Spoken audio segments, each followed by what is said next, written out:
बीडमध्ये 6 नगरपालिकेच्या निवडणुकीचं बिगुल वाजलंय आणि माजलगाव विधानसभा मतदारसंघाचे भाजप पक्षाचे नेते माधव तात्या निर्मळ माझ्यासोबत आहेत. माजलगावमध्ये आहे ते एक वेगळ्या घडामोडी आहे ते घडताना पाहायला मिळतंय. शरदचंद्रजी पवार पक्षाच्या ज्या उमेदवार आहेत चौस यांच्या उमेदवारी अर्जावर जे आहे ते प्रकाश सोळंके यांनी ऑब्जेक्शन घेतलंय आणि माझ्यासोबत माधव तात्या निर्मळ आहेत. एक वेगळं चित्र पाहायला मिळते आणि त्यामधूनच पाहिलं गेलं तर उमेदवारी अर्जावर देखील ऑब्जेक्शन घेतलं जाते सोळंके यांच्याकडून. कसं पाहताय? हे पहा, लोकशाहीमध्ये निवडणूक हा एक उत्सव म्हणून साजरा केला जातो. निश्चित ही निवडणूक प्रत्येकानं या ठिकाणी लढवली पाहिजे आणि प्रत्येकाला ही निवडणूक लढवण्याची संधी मिळाली पाहिजे. खरं म्हणजे आपण पाहतोय की निवडणूक लढवत असताना आपण लोकांसमोर काय प्रश्न घेऊन जातो, लोकांचे काय प्रश्न आहेत, लोकांचे सोडवण्यासाठी आपण किती विश्वासानं त्या ठिकाणी काम करतोय, लोकांचा किती विश्वास आहे आपल्यावर, नेतृत्वावर, त्याच्यावर खऱ्या अर्थानं ही निवडणूक जिंकल्या जाते. परंतु असं खोडा घालण्याचं काम किंवा एखाद्याच्या सर्टिफिकेटवर ऑब्जेक्शन घ्यायचं आणि त्याला निवडणुकीमधून बाद करण्याचा प्रयत्न करायचा, खऱ्या अर्थानं हे योग्य नाही. परंतु मागील काही दिवसापासून आपण पाहतो ते विद्यमान आमदार नेहमीच वेगवेगळ्या पक्षातील लोकांना त्रास देण्याचं काम करतायत. अनेकांना त्रास दिला आहे त्यांना, माझ्यासुद्धा काही कार्यकर्त्यांना त्यांना त्रास दिला आहे. या अहिल्याच्या लेकीला त्यांनी माझ्या जेलमध्ये घालण्याचा प्रयत्न केला नाही तर जेलमध्ये घातलं त्यांनी, का तर माझं काम केलं त्यांनी म्हणून विधानसभेमध्ये. तर अशा खोड्या करण्याचं हे आमदार अनेक दिवसापासून काम करतायत. आपण पाहतोय वायफळ बडबड पण करतायत, चपटी बोटी रोटीवर त्या ठिकाणी मतदान घ्या म्हणतात, ते मतदारांचा अवमान करतात. खऱ्या अर्थानं त्यांना ते कुठल्या ह्याच्यामध्ये आविर्भावामध्ये वावरतात ते मला माहीत नाही. परंतु खऱ्या अर्थानं ही निवडणूक त्यांना त्या समोरच्यासुद्धा व्यक्तींना जे कोणी असतील त्यांना लढवायला संधी द्यायला पाहिजे होती. परंतु हा जो खोडा घातला आहे तो मला वाटतं माजलगावकरांच्या लोकांना तो आवडणार नाही आहे. कारण माजलगाव शहर आपण पाहतोय एक चांगलं शहर आहे, चांगल्या विचारांचे लोक त्या ठिकाणी राहतात, सर्व समाजातील लोक त्या ठिकाणी गुण्यागोविंदानं त्या ठिकाणी नांदतात. परंतु असे काही जे खोडकर वृत्तीचे आमदार त्या ठिकाणी काम करतायत त्यांनासुद्धा येणाऱ्या काळामध्ये त्यांची जागा या ठिकाणी माजलगावची जनता दाखवेल, धारूरची जनता दाखवेल. हे लोकांना असे खोडे घातलेले आवडत नाहीत. सांगा, खरं तर आपण धारूरकडे जाऊ, नंतर माजलगावकडे जाऊ. प्रकाश सोळंकेंचं धारूरमध्ये देखील लक्ष आहे, कारण ते तुमच्या कुटुंबातील एक उमेदवार जे आहेत ते या निवडणुकीच्या रिंगणामध्ये आहेत. मात्र कोणते महत्त्वाचे प्रश्न मध्यंतरीच्या कार्यकाळामध्ये प्रशासक लागू होतं आणि नियंत्रण आमदार करत होते, मात्र त्या कार्यकाळामध्ये म्हणजे नागरिकांना सामोरं जावं लागलं त्या प्रश्नाला. असे कोणकोणते मुद्दे आहेत जेणेकरून तुम्हाला जर संधी मतदारांनी स्थानिकांनी जर दिली तर ते तुम्ही प्रश्न सोडवणार? नाही, निश्चित ते लक्ष घालून आहेत. या ठिकाणी आपण पाहतोय धारूर शहरामध्ये त्या ठिकाणी त्यांना त्यांचे उमेदवार या ठिकाणी जाहीर केलेले आहेत आणि लक्ष प्रत्येकजण घालणार. निवडणूक म्हणलं की लक्ष प्रत्येकजण घालणार. ते घालू द्या, त्यांना त्यांच्या पद्धतीनं त्या ठिकाणी काम करू द्या.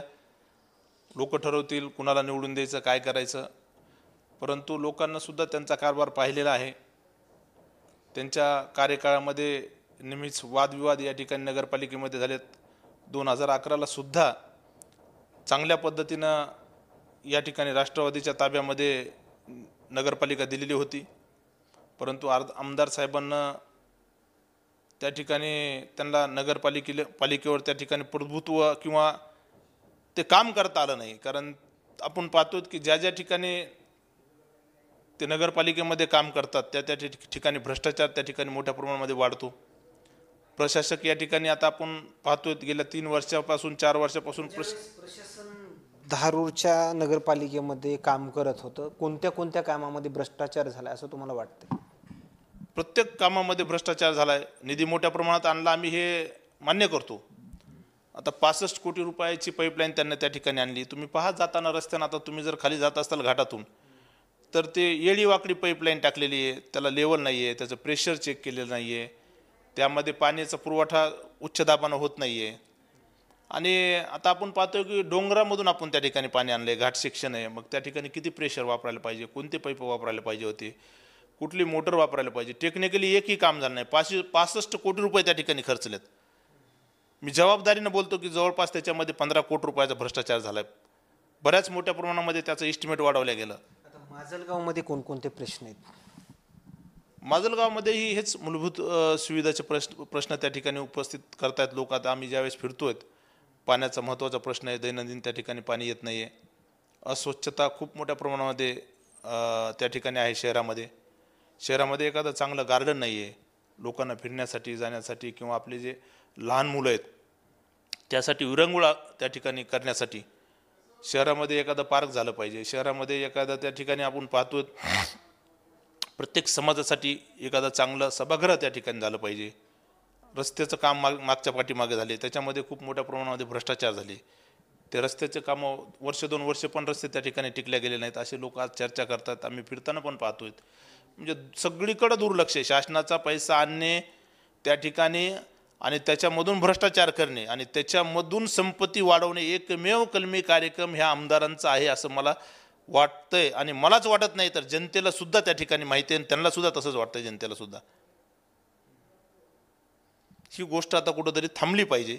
आणि मला निश्चित खात्री आहे की माजलगाव मतदारसंघातील दोन्ही नगरपालिका या भाजपच्या ताब्यात येतील आणि या ठिकाणी आदरणीय लोकनेत्या त्यांच्या नेतृत्वामध्ये एकदम स्वच्छ प्रतिमेचा त्या ठिकाणी कारभार आम्ही या ठिकाणी करणार आहोत. आणि लोकांचे प्रश्न दोन्ही ठिकाणी आम्ही जे प्रश्न असतील लोकांचे ते प्रश्न आम्ही म्हणजे जलद गतीनं आम्ही मार्गी लावणार आहोत. पंकजा मुंडे तुमच्या नेत्या आहेत, मात्र स्वर्गीय गोपीनाथराव मुंडे हयात असताना, पंकजा मुंडे मंत्री असताना यांच्या माध्यमातून धारूर किंवा माजलगाव या मतदारसंघामध्ये नगरपालिकेच्या हद्दीमध्ये असं कोणकोणते मोठे कामं झालेत, याचा फायदा या निवडणुकीमध्ये होऊ शकतो असं काही तुम्हाला सांगता येईल? हो, निश्चित आपण पाहतो की स्वर्गीय मुंडे साहेबाचं काम तर आपल्याला सांगायची काही गरज नाही. अख्ख्या महाराष्ट्राला आणि देशाला ते ज्ञात आहे. ते एक जनसामान्याचे नेते होते, लोकनेते होते. अनेक माणसं त्यांनी या ठिकाणी मोठे केले, बीड जिल्ह्यामध्ये केले, महाराष्ट्रामध्ये केले. अनेक सर्वसामान्य कुटुंबातील व्यक्तींना त्यांना या ठिकाणी राजकारणामध्ये संधी दिली आणि विकास त्यांना खूप केला बीड जिल्ह्याचा. आपण पाहतो बीड जिल्ह्यामध्ये आज 5-6 कारखाने चालू आहेत. माजलगाव आणि धारूर या 2 नगरपालिकेच्या निवडणुकी आता सध्या होत आहेत, मात्र यामध्ये झालेला म्हणजे जेणेकरून आता तुम्हाला त्या महत्त्वाच्या त्यांनी केलेल्या कामाचा फायदा होऊ शकतो मंत्री पंकजा मुंडे आणि स्वर्गीय गोपीनाथराव मुंडे यांच्या कार्यकाळात.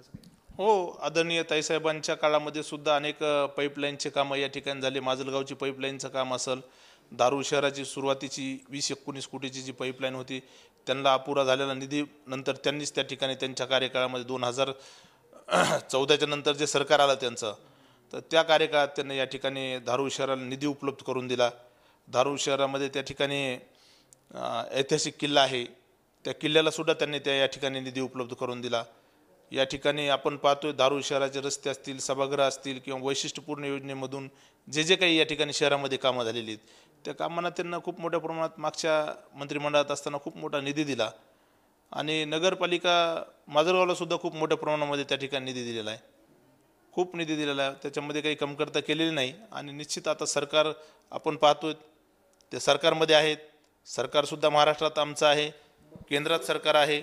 स्वर्गीय मुंडे साहेबांच्या कार्यकाळात असं एखादा मोठं काम झालं त्याचा फायदा आत्ता देखील तुम्हाला होऊ शकतो असं काही सांगा? स्वर्गीय मुंडे साहेबांना तर धारूर तालुक्याची निर्मिती केली. स्वर्गीय मुंडे साहेबांनी या ठिकाणी तुम्ही पाहतायत MSCBचा या ठिकाणी 33 क्यूचं केंद्र त्या ठिकाणी जुन्या काळामध्ये उभा केलं आहे. पुन्हा नंतर या ठिकाणी डेपो स्वर्गीय मुंडे साहेबांनी या ठिकाणी उभा केला. असे अनेक कामं त्यांनी या ठिकाणी उभा केलेली आहेत. खूप काही सांगता येतील. त्याचा नक्कीच तुम्हाला फायदा होईल या निवडणुकीच्या कार्यकाळामध्ये. धन्यवाद. या ठिकाणी पाहिलं गेलं तर माधव तात्या निर्मळ यांच्या आलेल्या प्रतिक्रिया मात्र काय सांगून जातात हे नक्कीच समजलं असेल. मात्र आणखीन काही नवीन अपडेट्स धारूर आणि माजलगाव नगरपालिकेच्या निवडणुकीवरून आपल्याला मिळतील का हे पाहणं तेवढंच महत्त्वाचं ठरणार आहे. मात्र भाजपच्या कार्यकाळामध्ये मोठ्या प्रमाणामध्ये विकास कामं झाले अशा मतदारांच्या प्रतिक्रिया देखील आलेल्या आहेत आणि त्यानंतर माधव तात्या निर्मळ यांच्या आलेल्या प्रतिक्रिया काय सांगून जातात हे नक्कीच समजलं असेल. कॅमेरामॅन सोबत सूर्यज मीडिया, बीड, किल्ले, धारूर.